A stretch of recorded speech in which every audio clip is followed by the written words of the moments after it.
Yes, mbaniza kadde kano mwasuze mutya muli mutya abali mu ggwanga erya Saudi Arabia sijjako mabatumira abali ekkata abali mu ggwanga erya Iraq mu Baghdad mbagamba nti muli bamaanyi okubanga mugifollowinga nammwe abali Uganda nembeebaza nembagamba nti muli big nnyo okubanga mugyekumyako Pastor Bugingo atabuse amaziga gamuyise mu place esuse abantu bamuli bubi bina maaso ebizibu bisuse ku sedi ya Pastor Aloysius Bugingo asobeddwa mwina maaso so ngate n'abatuuze ennaasa na kabumbi bavudde mu mbeera kye bakoze obuda baba bakabadde oli baba nakwambi kutuusaako maaso abatuuze baba beevuddemu wali ennaasa na kabumbi kye bamukoze wa boda bakabadde oli baba mbeebaza mmwe n'abagifollowinga nembagamba nti muli babode nnyo okubanga mugifollowinga bagita Faali TV UG wano mba n'amawulire each and every single day gwe just followinga nonje sinzidde okubanga ogyekumirako bankuba kimmwe nabatumireko abali mu ggwanga erya America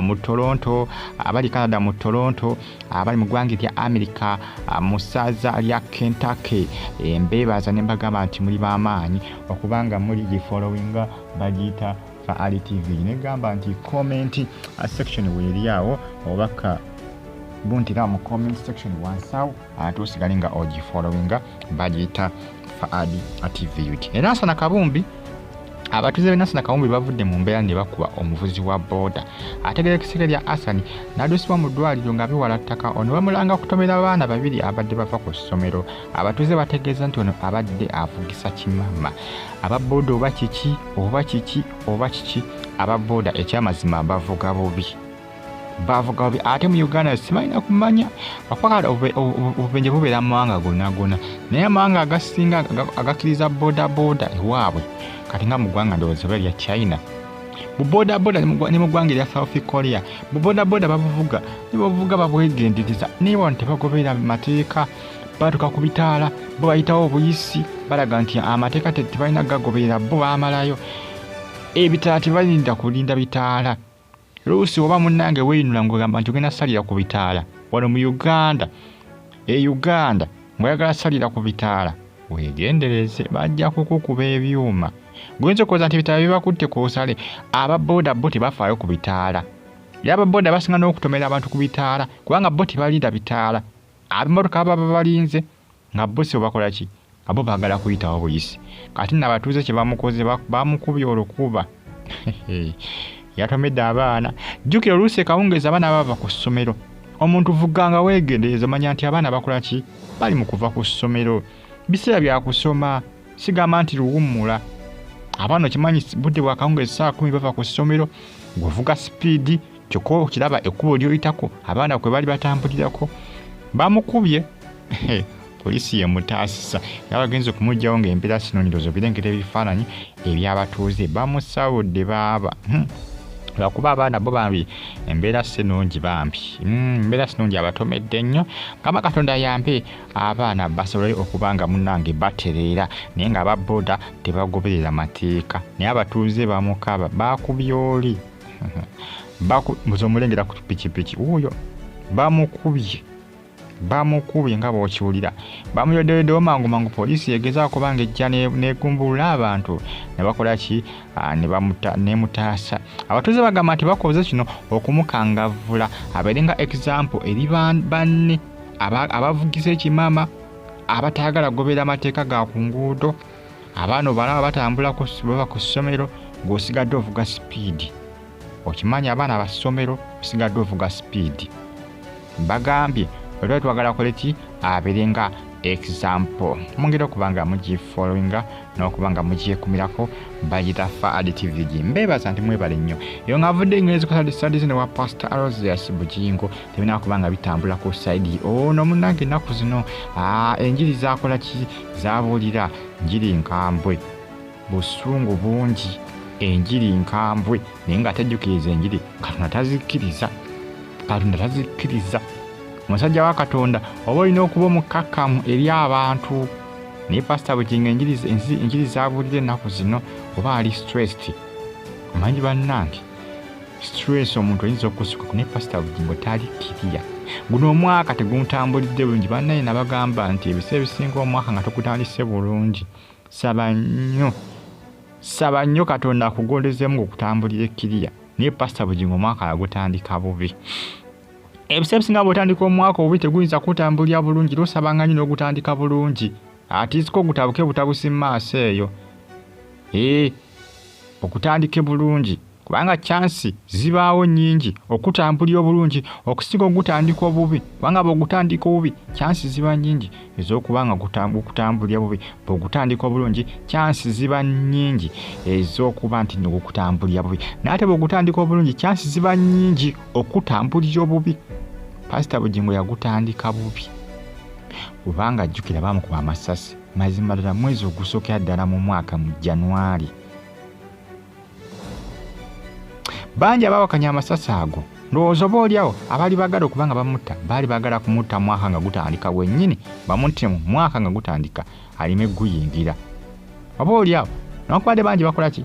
Bakyawakanya amasasi. Poliisi tumanyiwa gye yakoma akunoonyereza abakopa baki abatemu abaali baagala okuba nga bamutuusaako obuzibu Pastor Bugingo, era nga bodyguard we yalugenderamu.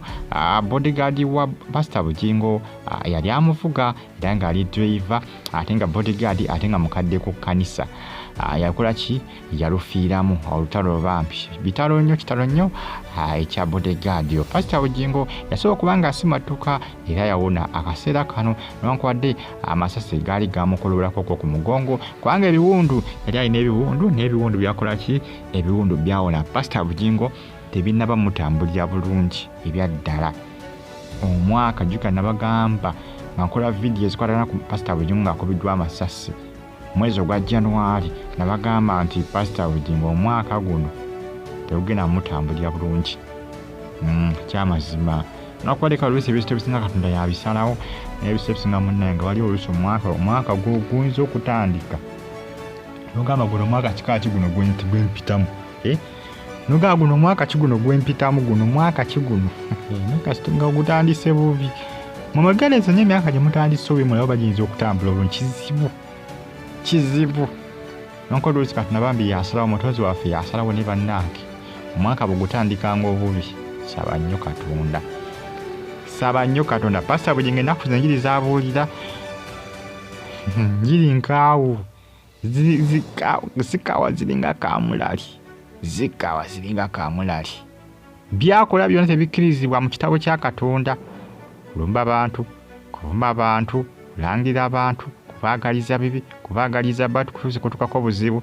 Enjiri zaabuulira ennaku zino wali ku Canan zaabuulira ku Canan.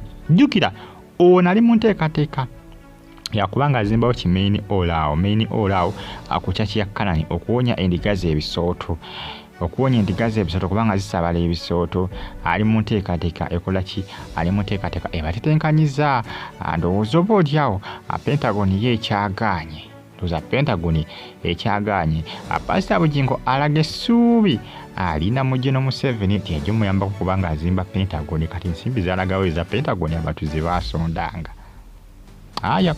Onawulya kubanga waliwo information gye naye Pastor Bugingo ng'agamba nti abantu nti sabalanga gino Museveni bw'anaddako nti kijja kubayambako nti Pentagon yaabwe nti okuggwa amangu n'okubayambako nti okugikola ki? Okugimaliriza. Pentagon baagizimbako ekitundu tennaggwa. Abantu beebuuza kati ensimbi za Pentagon zalagawa mukulu Pastor Bugingo. Ensimbi zalagawa mukulu wa Bugingo, omwami wa Teddy omulungi. Teddy yagana divorce baba. Bano bakyali bafumbo annulment tebaagikola. Biga nabagamba eti ebyobugagga kwasa ne media Pastor Bugingo zalina Soti TV ne Soti FM. Teddy wadde mbogana akola kinaabuuza embalira y'ebitabo okwawukana ku Susan Makula. N'okubadde Makula ye mukyala wa Pastor Bugingo naye Teddy Bugingo ate alina obuyinza bw'amaanyi nnyo ku Soti TV ne Soti FM. Alina obuyinza bw'amaanyi ku mpapula ze bali baasayininga kubanga bye batandikawo Soti TV eyo. Era erimanya gaabwe Pastor Bugingo ne Teddy Bugingo. Baba akavuyo kali wano mu relationship ya Pastor Bugingo ne Susan Makula. Kati wulira ebyo ebintu Pastor Bugingo ne Teddy Bugingo be bannyini byo be ba CEO baabyo kivula gavumenti teri wadde mbogenda okubuuza ekigenda mu maaso ku Sooti TV ne Sooti FM n'abasaba ebitabo n'abagamba mumpe embalirira TV sente zeeyingiza guno omwezi wadde mbokubisaba mweraba